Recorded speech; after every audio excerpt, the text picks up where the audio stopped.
بسم اللہ الرحمن الرحیم نحمدہ ونصلی ونسلم علی رسولہ الکریم وعلی آلہ وصحبہ اجمعین قال اللہ عز وجل بعد اعوذ باللہ من الشیطان الرجیم وسارعوا الى مغفرة من ربکم وجنة عرضها السماوات والارض اعدت للمتقین الذین ينفقون في السراء والضراء والكاظمین الغیظ والعافین عن الناس واللہ يحب المحسنین صدق اللہ العظیم۔ ناظرین السلام علیکم ورحمۃ اللہ وبرکاتہ، اور ایک بار پھر خوش آمدید تربیت سیریز میں۔ اور ہم پچھلے اپنے ویڈیوز میں کلاس روم مینجمنٹ اور ڈسپلن کی بات کر رہے تھے ہم، اور یونٹی کی اپروچ ٹو ڈسپلن کیا ہے، اسرٹیو ڈسپلن کیا ہوتا ہے، اور ایک مربی کا روب اور اس کا وجود کیسے بچوں کو انسپائر کرتا ہے ڈسپلن کی طرف اور ہیومن ایکسلنس کی طرف، انسانی کمال کی طرف۔ اور اسی طرح سے ہم نے بات کی کہ جب ڈسپلن بریک ڈاؤن ہو جاتا ہے تو اس وقت کیا کرنا ہے تاکہ اس کو ریسٹور کیا جائے، اس میں پھر اصلاحی تدابیر کیا ہیں تاکہ بچوں کے اندر وہ صفات پیدا ہوں جس سے وہ کامل انسان، کامل مسلمان بنیں اور دنیا میں مثبت تبدیلی لائیں۔ اور اس کے ساتھ ساتھ ایک بات ہوئی کہ کچھ بچوں کے لیے اینگر مینجمنٹ کے ایشوز ہوتے ہیں، ان کو بھی ہمیں ہینڈل کرنا ہے۔ اور ایک بات سمجھنے والی ہے کہ یہ جو ایموشنل مینجمنٹ ہے یہ ہائی ایموشنل انٹیلیجنس کی علامت ہے، تو یہ جتنے کم عمر سے بھی شروع ہم کر سکیں اس میں کوئی حرج نہیں ہے۔ پری اسکول میں بھی شروع ہوتا ہے تاکہ بچوں کو اپنے ہی جذبات، اپنے اندر کیا چل رہا ہے، ان کو خود اس کی کچھ سمجھ نہیں ہے، تو جتنا وہ اس کو سمجھیں گے اور ان کو سپورٹ دی جائے گی سمجھنے میں، تو وہ اس کو اتنے ہی قابو میں لا سکتے ہیں اور اتنے ہی صحیح رخ میں اس کو چلا سکتے ہیں۔ یہ بات یاد رکھی کہ ہر انسان کو اللہ تعالیٰ نے ایک فطری طبیعت کے ساتھ پیدا کیا ہے، اور اس کی طبیعت میں اللہ تعالیٰ نے کچھ اوصاف رکھے ہیں۔ یہ اوصاف فی ذاتی ہی نہ تو کوئی برائی ہوتی ہے نہ کوئی اچھائی ہوتی ہے، بلکہ یہ نیوٹرل ہوتے ہیں، اور پھر انسان اس وصف کی بنیاد پہ اس کو یا تو غلط طرف لے جاتا ہے یا صحیح طرف لے جاتا ہے۔ تو صحیح طرف اگر لے جاتا ہے تو یہ صفات حمیدہ بن جاتی ہیں، اور اگر ان اوصاف کو غلط طرف لے جاتا ہے یہ صفات رذیلہ بن جاتی ہیں، جس سے اللہ تعالیٰ کو بالکل ناپسند ہے۔ تو اس لیے ہمیں یہ دیکھنا ہے کہ ہم اپنے اندر جو اوصاف ہیں ان کو کس رخ پہ لے کر جا رہے ہیں، اور یہی کام مشائخ کا ہوتا ہے کہ تزکیۃ النفس جسے کہتے ہیں، کہ انسان کے اوصاف کو صحیح رخ پر لے کر جانا۔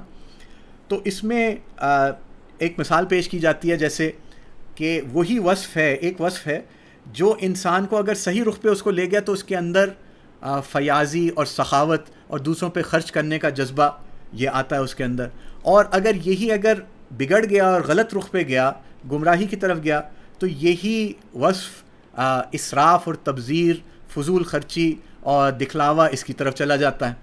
تو فی ذاتے ہی وہ وصف میں کوئی برائی نہیں ہے، لیکن اس کو انسان کس طرف موڑتا ہے، اور اگر یہ اوصاف ہی نہ ہو ہمارے اندر تو ہم انسان ہی نہ ہو۔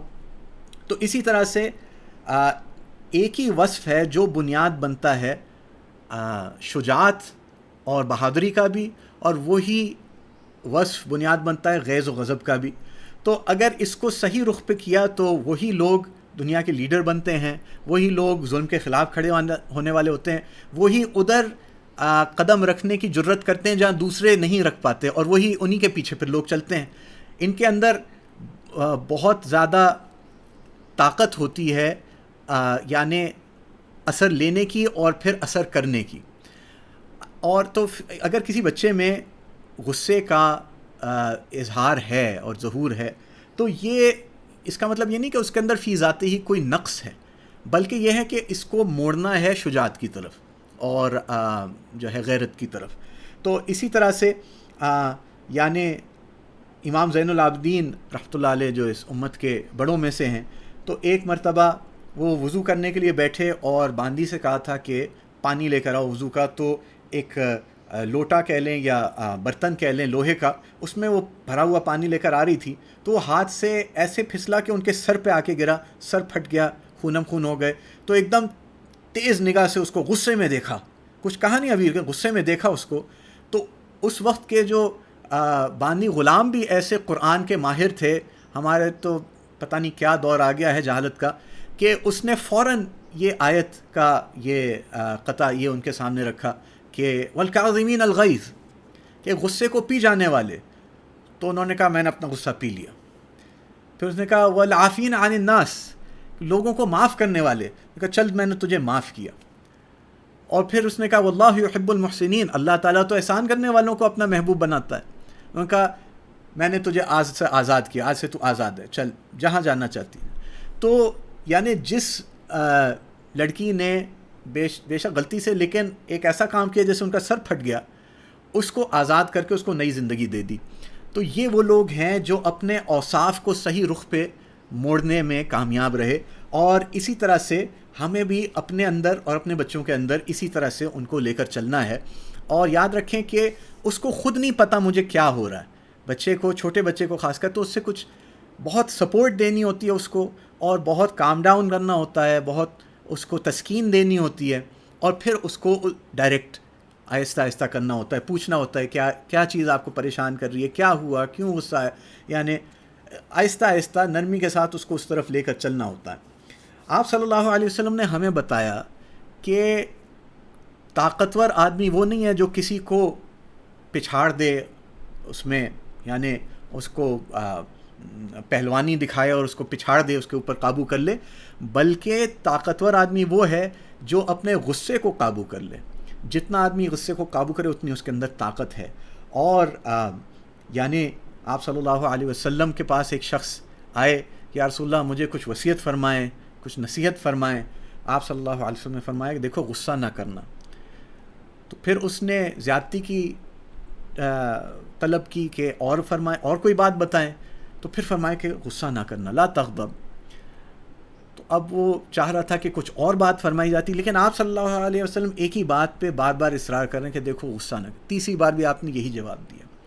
اب اس کا مطلب یہ نہیں ہے کہ حضور اکرم صلی اللہ علیہ وسلم یا ایمان میں کامل لوگوں کو غصہ نہ آئے. نہیں، غصہ تو آتا ہے، بلکہ امام شافعی رحمۃ اللہ علیہ کا ایک مشہور قول ہے کہ جس کو غصے کی بات پہ غصہ نہ آئے وہ گدھا ہے.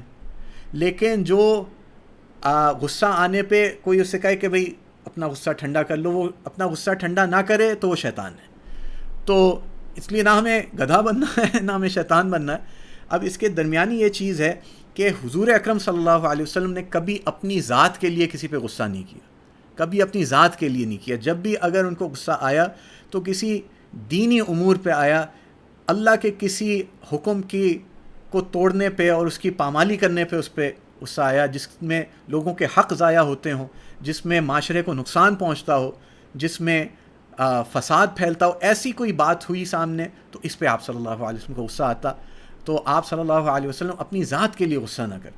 تو ہم بھی یہ نہیں ہے کہ جھوٹ پھیلایا جا رہا ہے، ظلم ہو رہا ہے، اور آدمی بالکل ہی جو ہے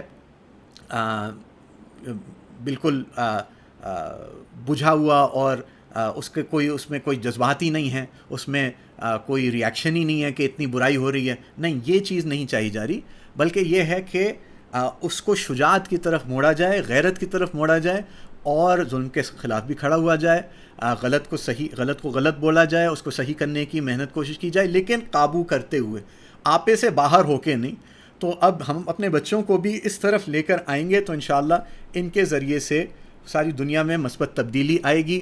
اگلے ویڈیو میں ہم اس کی بات کریں گے کہ اب غصے کو قابو کیسے کرنا ہے، اس کے کیا کچھ طریقے آپ صلی اللہ علیہ وسلم نے ہمیں بتائے، اور کیا کچھ کارآمد طریقے ہیں، تاکہ پریکٹیکلی ہمیں کیا کرنا چاہیے. اگلے ویڈیو ضرور دیکھیے گا، اور اس ویڈیو کو بھی لائک کریں، سبسکرائب کریں چینل کو، اور شیئر کریں زیادہ سے زیادہ. اللہ آپ کو خوش رکھے. السلام علیکم ورحمۃ اللہ.